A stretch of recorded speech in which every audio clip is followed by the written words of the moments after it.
बिहार में कहाँ से प्रवेश करती है? तो सिवान जिला में। सिवान जिला में क्या करती है? घाघरा प्रवेश करती है। ठीक है भाई, बिहार में प्रवेश कहाँ से करती है घाघरा? तो सिवान जिला से।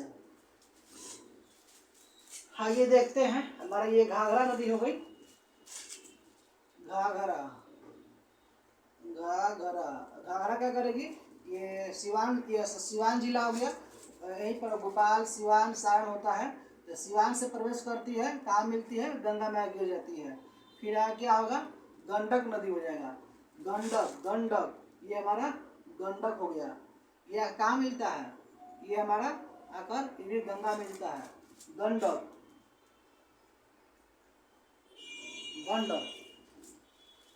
आइए फिर देखते हैं घाघरा का।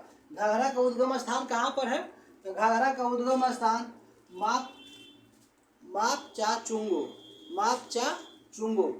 घाघरा का उद्गम स्थान कहाँ पर है? मापचा चुंगो। कहाँ पर है? तिब्बत के पठार में।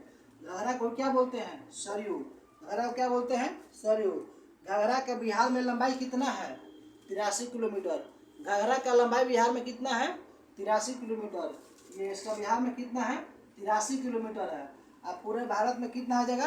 तो 589 किलोमीटर, सॉरी 917 किलोमीटर। घाघरा की लंबाई कितना हो जाएगा? 917 किलोमीटर। आगे आगे देखते हैं गंडक नदी। गंडक नदी का उद्गम स्थान कहाँ से है? तो नेपाल हिमालय से है। जो हमारी गंडक नदी है, इसका उद्गम स्थान नेपाल हिमालय से होता है। और इसका लंबाई कितना है? तो गंडक का कुल लंबाई 640 किलोमीटर है। और बिहार में इसकी लंबाई 120 किलोमीटर है।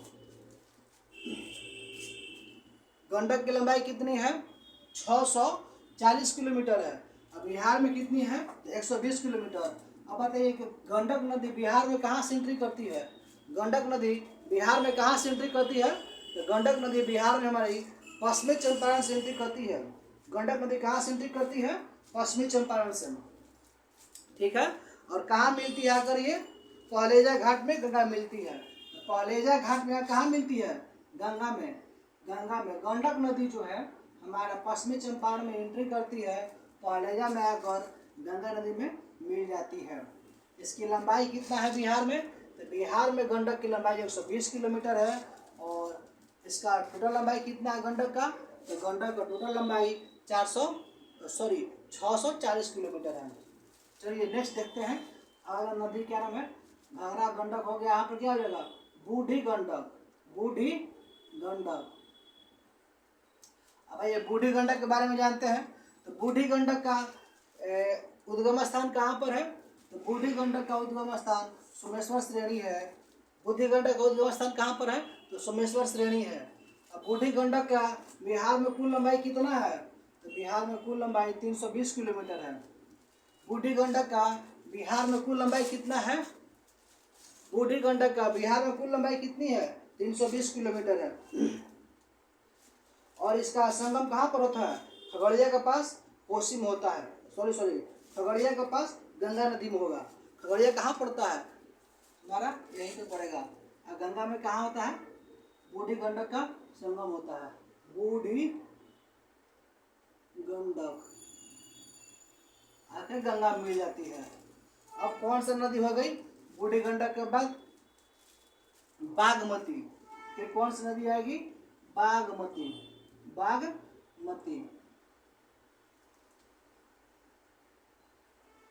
ये हो जाएगी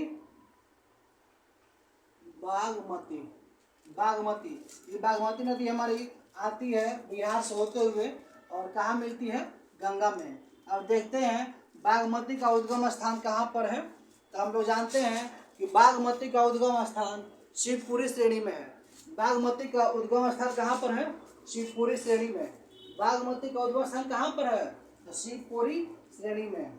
ठीक है भाई, और इसको देखते हैं कि शिवपुरी श्रेणी कहाँ पर है? तो नेपाल में है। शिवपुरी श्रेणी कहाँ पर है? तो नेपाल में है। इसका देखते हैं कि लंबाई कितनी है। इसकी लंबाई पूरे भारत में 589 किलोमीटर है और बिहार में 394 किलोमीटर है। बागमती का बिहार में लंबाई कितनी है? 394 किलोमीटर है। ठीक है भाई, आइए देखते हैं नेक्स्ट। अगला क्या है? कमला। अगला कौन सी नदी है? पहले ये देख लेते हैं बागमती कहाँ से एंट्री करती है। तो बागमती हमारा बिहार में कहाँ से एंट्री करती है? तो मधुबनी से। बागमती कहाँ से एंट्री करती है?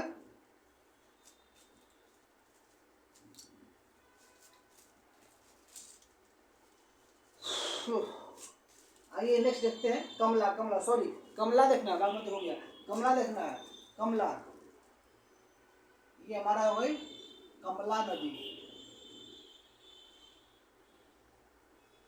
कमला। अब ये देखते हैं कमला। कमला का उद्गम स्थान कहाँ पर है? तो कमला का उद्गम स्थान महाभारत श्रेणी से है। कमला का उद्गम स्थान कहाँ से है? तो कमला का उद्गम स्थान महाभारत श्रेणी से है, ठीक है। और इसका कोसी नदी में इसका मतलब ये हो जाता है, मिलान हो जाता है। कोसी नदी में क्या होती है? कमला विलय हो जाती है। अब देखते हैं कि कमला का लंबाई कितना है। कमला का लंबाई बिहार में 120 किलोमीटर है और भारत में 328 किलोमीटर है। कमला की कुल लंबाई कितनी है बिहार में? बिहार में 120 किलोमीटर है और भारत में 328 किलोमीटर है। आइए देखते हैं नेक्स्ट कौन सी हो जाएगी। तो महानंदा नदी, सॉरी कोसी नदी। कौन सा हो जाएगी? कोसी नदी। कोसी कोसी कोसी। आइए कोसी का देखते हैं। आप लोग जानते हैं कोसी को हम लोग किस तरह जानते हैं? तो बिहार में कोसी किस लिए प्रसिद्ध है? तो बिहार में बोला जाता है बिहार का शोक। बिहार का शोक किसको बोलते हैं? तो बिहार का शोक कोसी नदी को ही बोला जाता है, क्योंकि यह जल प्रवाह के कारण ये क्या करती है? अपनी मार्ग परिवर्तित करती है। और मार्ग परिवर्तित करने के कारण क्या होता है? बाढ़ आता है। और बाढ़ आने से क्या होता है? वहाँ के क्षेत्र, उत्तरी बिहार का क्षेत्र क्या होता है? त्रस्त हो जाता है। इसीलिए बोला जाता है बिहार की शोक कोसी नदी को है।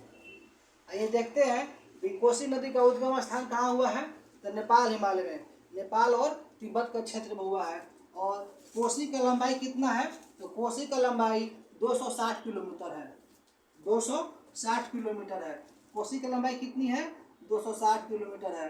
अब यहाँ पर कौन सी नदी है लास्ट? महानंदा। महानंदा। महानंदा हमारी लास्ट नदी है उत्तर बिहार के प्रमुख में। ऐसे महानंदा की उद्गम स्थान कहाँ पर होता है? तो महानंदा का उद्गम स्थान दार्जिलिंग में होता है। और इसका लंबाई कितना है? तो इसका लंबाई 360 किलोमीटर है। महानंदा कितना है? 360 किलोमीटर लंबाई है। ये हमारी है बिहार के उत्तर की प्रमुख महत्वपूर्ण नदियाँ। हमारा उत्तर की प्रमुख महत्वपूर्ण नदियाँ हैं। तो आपको अच्छा लग रहा है, सेशन अच्छा लग रहा है तो अगर यूट्यूब पर देख रहे हैं तो सब्सक्राइब कीजिए, फेसबुक पर देख रहे हैं तो फॉलो कीजिए, लाइक कीजिए, कमेंट कीजिए। Thank you.